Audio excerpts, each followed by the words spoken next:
Himachal can have democracy, statehood, if Sikkim can have, if Himachal can have, if Uttarakhand can have, all of these have, then why not Ladakh?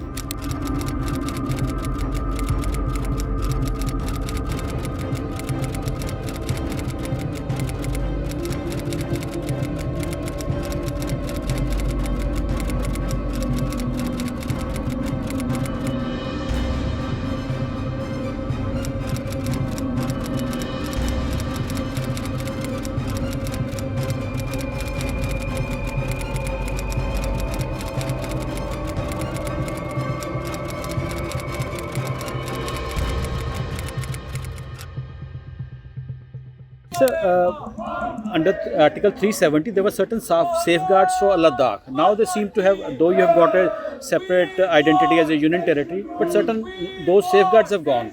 So was that system much better now? It is better now. So how do you look at the change? No, so or is it an incomplete this process? Is a transaction period.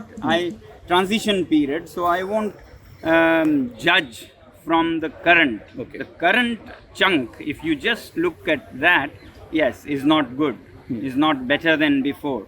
But we are very hopeful. Very soon we'll have what we want, and we'll all live happily ever after. So there's always a debate that you ask for the shit schedule be implemented there.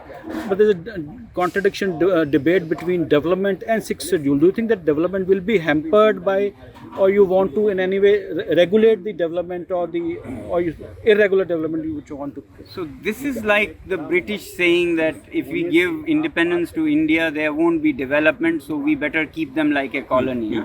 Sixth schedule has nothing to do with development. It is same. Only difference is that under sixth schedule, development will happen, but it will happen in consultation with the local people, local indigenous people. Right. It won't happen without them. So if the local people, local indigenous people so desire, they can have industries, they can even have mining, but they will check whether it helps them or harms them, their future generations, which officials and unscrupulous corporates will not do. You know, officials on 2-year terms will not think about next decade even. These people will think about next few generations.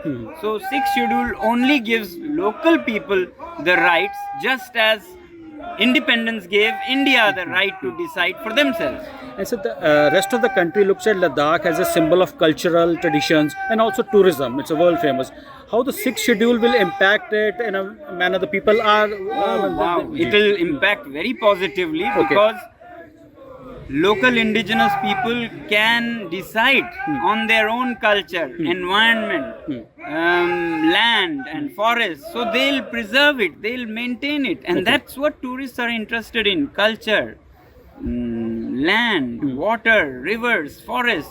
So it will make tourism the best impact. So is there any particular model in the country you want to replicate? I mean, the way the sixth schedule is already there, this kind of thing should be happen in Ladakh? No, actually I'm told many places that have sixth schedule have some problems, but those problems are mainly because of integrity of the people who are elected. Ladakh has shown for the last now 30 years since Hill Council was formed that it can be run by the Ladakhi leadership with utmost integrity.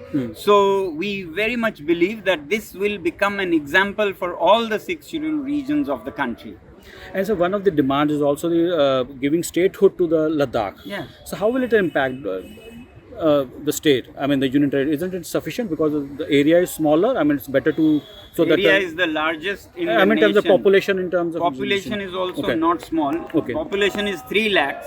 Sikkim became a state when it had 2.4 lakhs. So it's not small if you want to do it.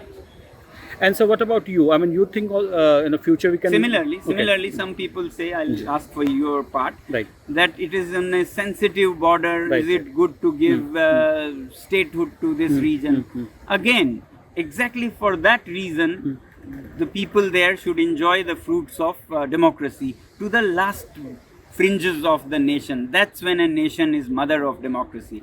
Same is true with Arunachal. If Arunachal can have democracy, statehood, if Sikkim can have, if Himachal can have, if Uttarakhand can have, all of these have, then why not Ladakh? So the statehood is, I mean, given to the union territory now. So do we look at the political role for you? I mean, that's one of the things that you can. No, people take get part in. very confused or mix up things. Not everybody is interested in a chair. Okay.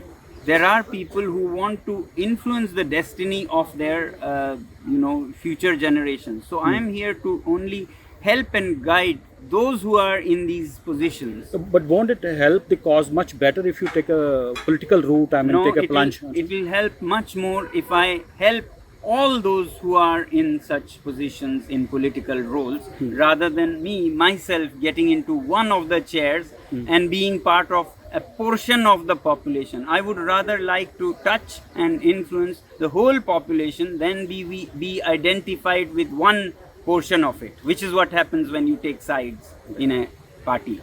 Final question, sir. So, where does the protest go from here? So, you are waiting to hear from someone from the higher up in the government. So that's how what you are waiting for. Yes, we were waiting for a date to meet one of the top leaders in the country. That's what we are expecting. The moment they arrange a meeting, we'll break our unshan. So there could be also, I think, kind of understand. I mean, some discussion within the government. Why should they listen to you? I mean, do you represent the people of Ladakh, or you are an activist who may be well known? No, not me. It need not be me. Okay. It can be the members of the apex body and KDA who have been in discussion with the government. It can be the member of parliament of Ladakh.